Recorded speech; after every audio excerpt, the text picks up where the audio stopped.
Hi, my name is Robert. This video is designed to give you step-by-step detailed instructions on completing the task at hand. Please read the comments in the About section of this video. It has valuable information and updates. My YouTube channel has a disclaimer video that I encourage you to watch. And please like, share, and subscribe. I hope you found what you're looking for. Thank you very much for watching.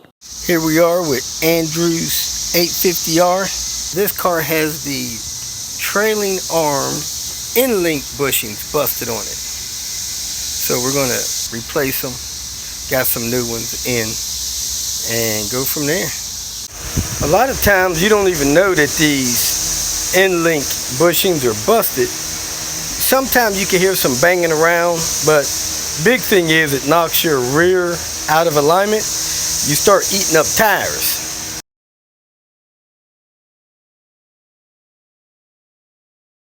So first thing we do is put the car in park, chalk the front wheels so the car don't roll forward. We're going to jack up the back and put jack stands under it. Probably put the jack stands right on the delta link points. We're going to take the wheels off just to lighten the load a little bit. Give us some lighting under there, and then we're going to get at these links under here.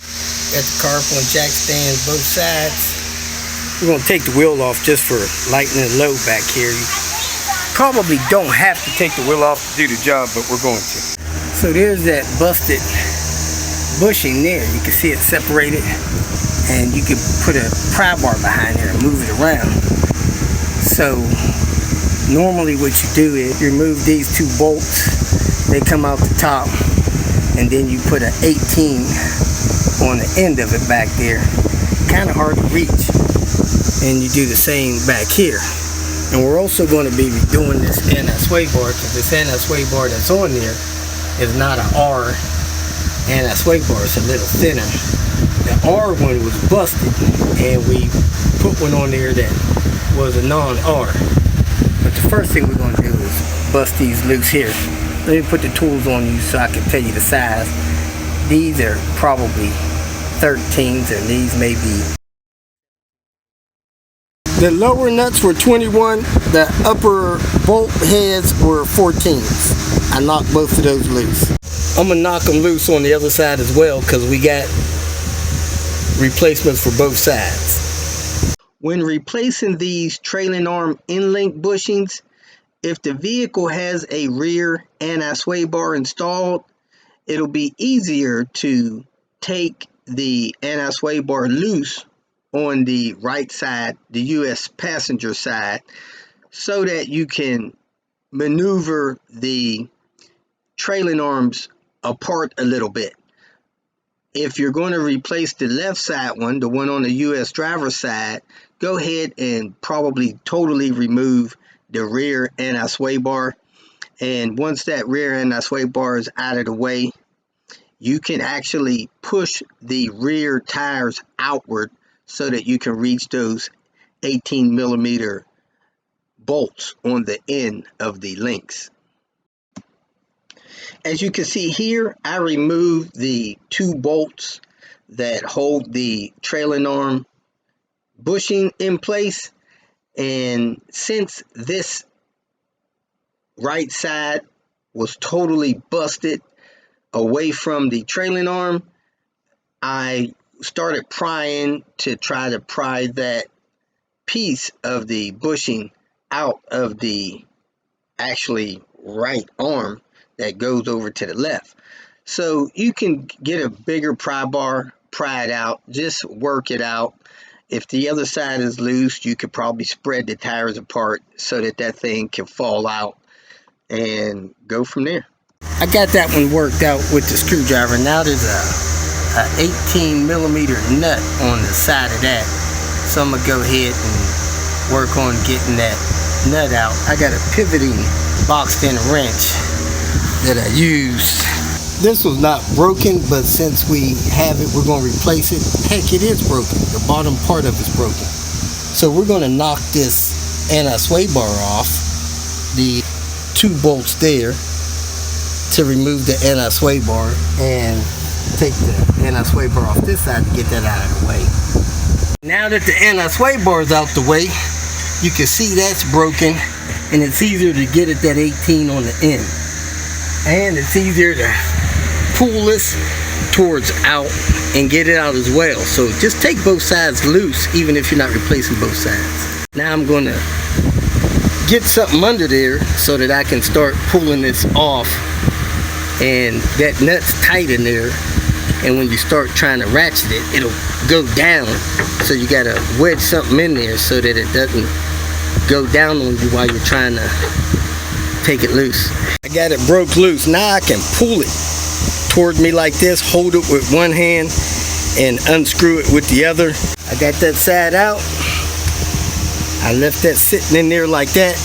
Now when you get the part, you gotta put the bolt through it, reach up there, start it getting threaded.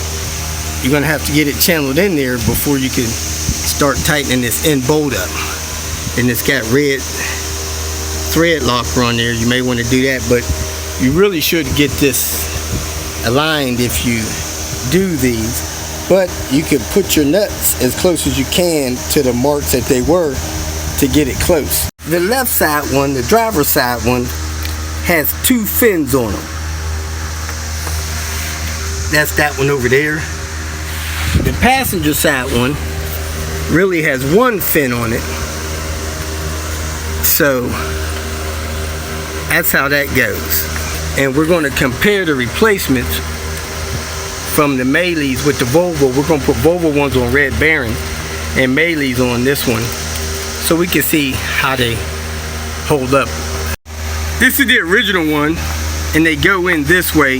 This is the prime point for making alignment adjustments. That points toward the middle of the car. This is the Melee one that come out of this box over here, and this is a Volvo one. This Volvo one actually cost about $50 more than the Melee one. That's the difference in the bushings on them. Like I said, this car is going to get the Melee ones. Here's the part number for the one on the passenger side from Volvo. This is the part number for the one on the passenger side on the Melee. The Volvo ones come without hardware. The Melee ones come with new hardware. I'm gonna set the part like that. Now I'm gonna slide the bushing in with the screw in it like this, and then I'm gonna reposition that so I can start the screw in the end of that rod. I moved the trailing arm out of the way so that I can get the bushing in here and start it. I worked the bushing in there. Now I'm going to work the trailing arm back down in here and get that screw started by hand. Let me take two hands to get that in there. I'm going to go in through this side. I'm going to put an 18 on a swivel, put it up in there and get that screw started and snug down. So I'm looking at it through the back here, and I'm screwing it in on this side here with the ratchet and that 18 up in that hole with the universal joint. And it is going in. It's just, you know, takes a little time. I got this boxed in wrench supporting it so it has the right angle. I got this side almost snug, not quite. So I'm gonna get this other side off now. Get the 18 on the end, pull that one off, and this one's easier to deal with. Here's the OEM one. You can see it was busted on that side. Here's the replacement going in from the Melee one. And this is the part number for Volvo on the driver's side. I got the bolt on the end of it, not all the way tight. I probably should have tightened that up before I put this anti-sway bar in there and got the two bolts started on that. So let me try to get this bolt on the end of this link all the way tight, but I need to get it lined up with those holes first. On this driver's side, I recommend that you put the bushing in when you got that bolt on the end most of the way in. You drop a couple of bolts down through there like that, and then tighten that end 18 millimeter all the way, so that thing's all the way tight. And then pull these two bolts back out and maneuver your anti-sway bar in there, and then put all the bolts back in place. So I'm going to tighten this 18 on the very end, and then I'm going to take these two bolts back out, put the anti-sway bar in. We have a flaw with the new hardware. As you can see, the old hardware with the Volvo bolts, the washer goes on top. You can't get the washer off, and it has these big 21s on the bottom that takes up that space. Well, your new bolts, it comes with one washer, and it comes with small nuts. So those nuts won't work if you put the washer on top the way Volvo designed it to be on top. So I'm going to use the new bolts and the old nuts from Volvo. On this outer bolt up here, the washer will hit your brake lines. So drop the washer down first and then put the bolt through the washer and through the holes. Because if you leave the washer up against the head of the bolt, it'll get hung up on your brake lines. So now I got all the bolts through both sides. I'm going to tighten up this 18 on the end over here. Then I'll be ready to torque these bolts down. And I'm going to try to make sure I get the nuts in the same position they came off so that the alignment is close. Started having a little problem with this anti-sway bar on this end, and I remembered the bolts go pointing toward the front of the car. So you put the bolt in there, you put the bolt in there, then you slide this on here, and then you put the nuts on it. The nuts go toward the front of the car. You put a tool in there to hold the heads on it. The ends of the bolt have a flat spot on them, so you can put a box and a wrench on there, hold the tip of it with like an 8 millimeter and tighten those down. You don't actually have to put nothing on the heads. So it's an easy tip for the anti-sway bar. So this was the one on the driver's side.